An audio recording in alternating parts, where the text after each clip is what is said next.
Hello, everybody, and welcome back to the B Movies Podcast presents The Chucky Files. My name is William Bibbiani. Everyone calls me Bibbs, and today we're talking with Don Mancini about 1990's Child's Play 2.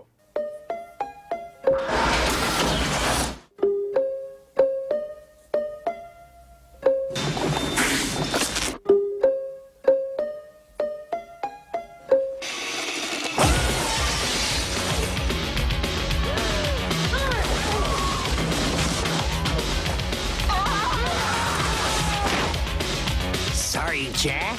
Chucky's back. We were just having a conversation with this before the episode began. This was the part of the ad campaign where the trailer was just this like really slowly turning Jack in the box. Oh, how creepy is that? Oh, you know it's gonna come out. You know it's gonna come out, and then the foot stomps down. Yeah. Sorry, Jack. Chucky's back. I can't do it. I'm no Brad Dourif. And you came up with this.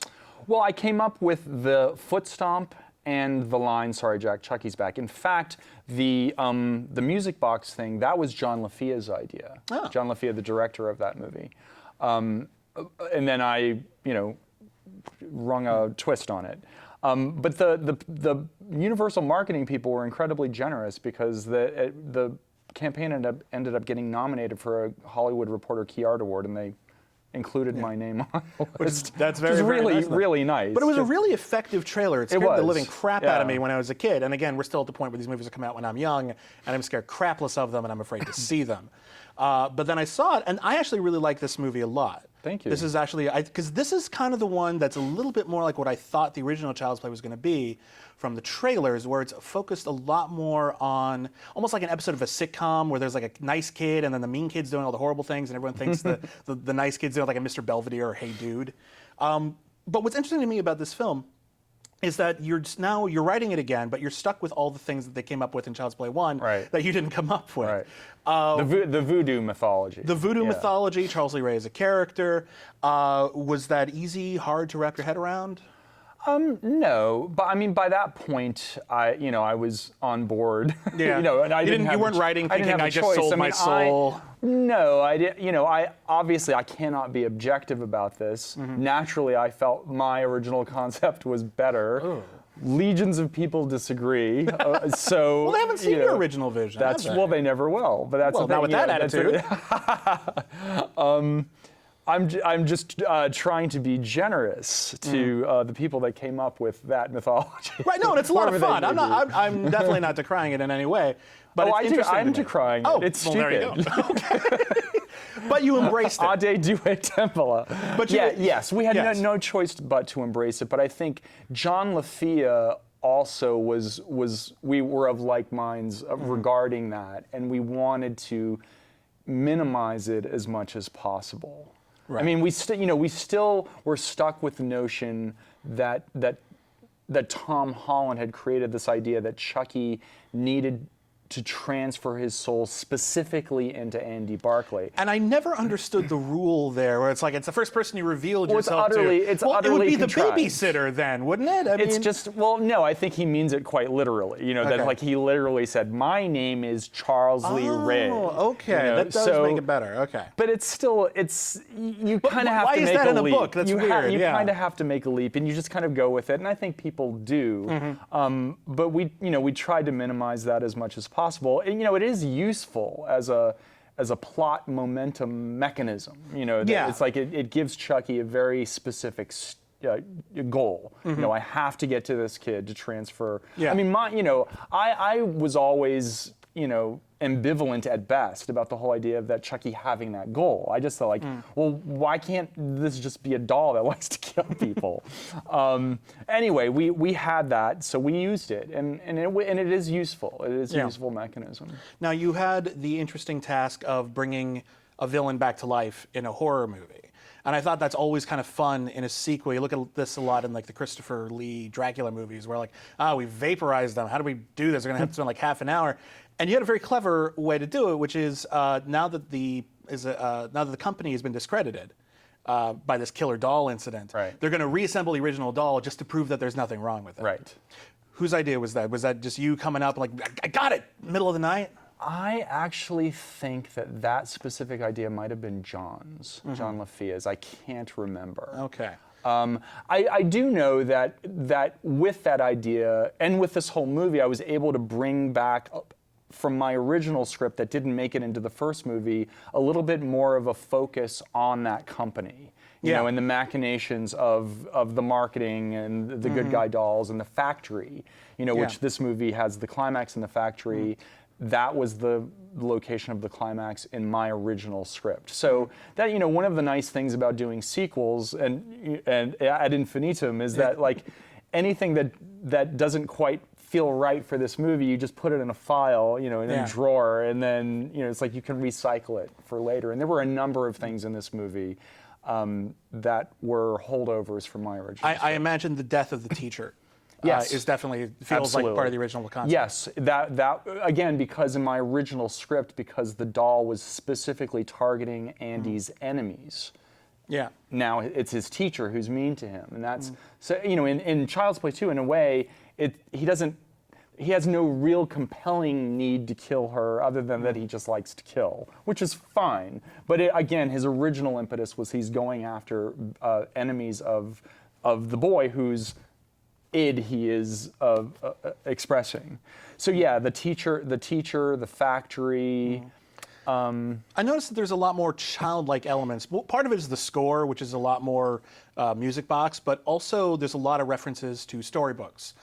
Reading Pinocchio, he's tied up like Gulliver's Travels at one point. Was that all intentional, or am I just being a pretentious film critic? No, that's true, absolutely. Yeah. And again, these, I think elements that were in my original script for Child's Play 1 that fell by the wayside and that we wanted to bring into this movie and kind of, you know, just make it a kind of inverted fairy tale. I mean, I think that the first movie, because it has, especially in its second half, it becomes a weird detective story.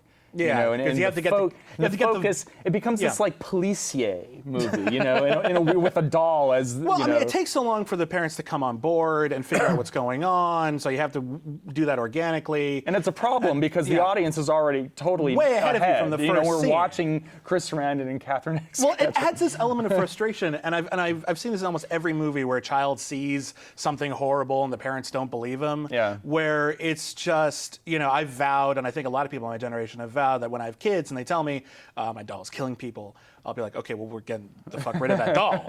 That doll is evil. I just trust you on this. Right, because better what if I'm safe, wrong? better safe than sorry. Right, it's a doll. I don't care. You know, there's a monster in my closet. Okay, we're gonna move. You know?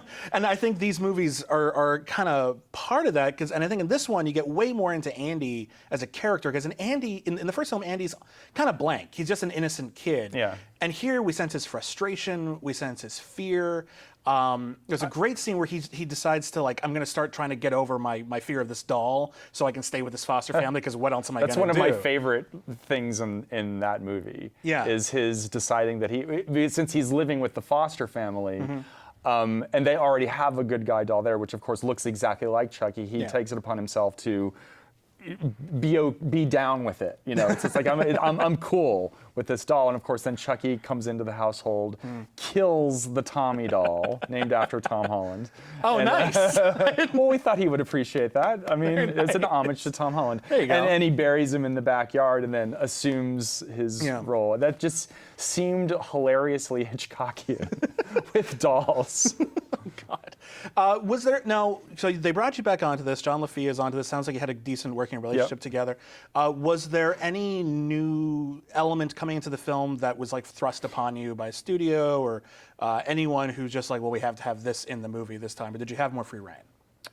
I don't recall anything really being foisted on us. I think, you know, I mean, I wouldn't say I personally had free reign. Right. You know, it was me and John LaFia and David Kirshner, I think, together kind of driving what this movie ultimately would be. Well, what about casting? For example, Andy's mom isn't in this one. Right. She's written off. She's in an insane asylum.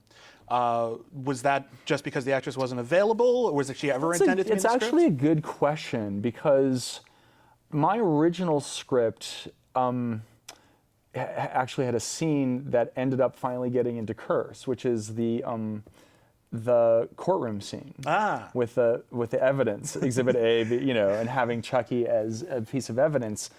I had at the beginning of Child's Play 2, and the Catherine Hicks character was there.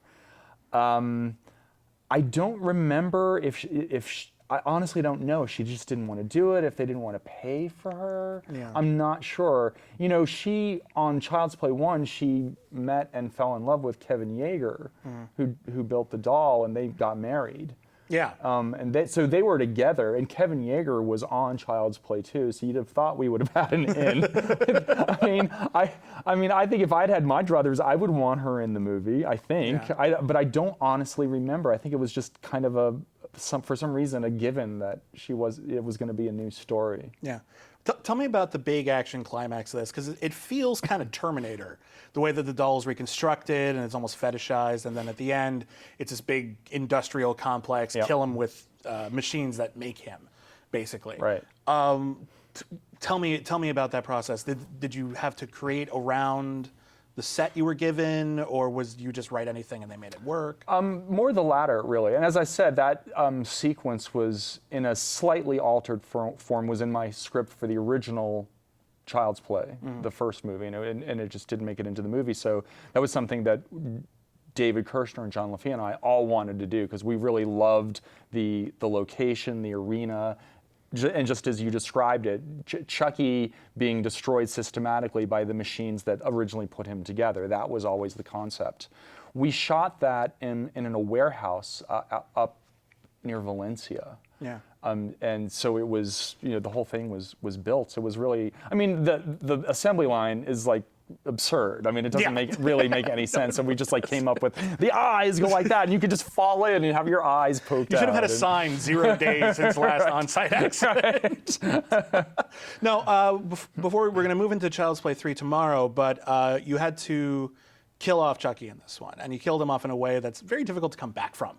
Was that part of, would you want to I'm not going to do another one of these, I'm just going to kill him off as hard as I can? How did you decide how to kill him off? Well, it wasn't that we wanted to be definitive. We wanted to seem definitive, because that's always the ideal way, is if the audience walks out with that feeling, there's no way they can bring him back. Now, how are they going to bring him back? That's the ideal way to do it. It was really that I loved the fury. And and if you look at it, it's shot in exactly the same way. We have the different angles, and we show him. So it's just an homage to John Cassavetes blowing up. Spoilers for the Fury. All right, we're going to be back tomorrow to talk with Don Mancini about 1991's Child's Play 3, so stick around. It's too late! I've spent too much time in his body! Ah!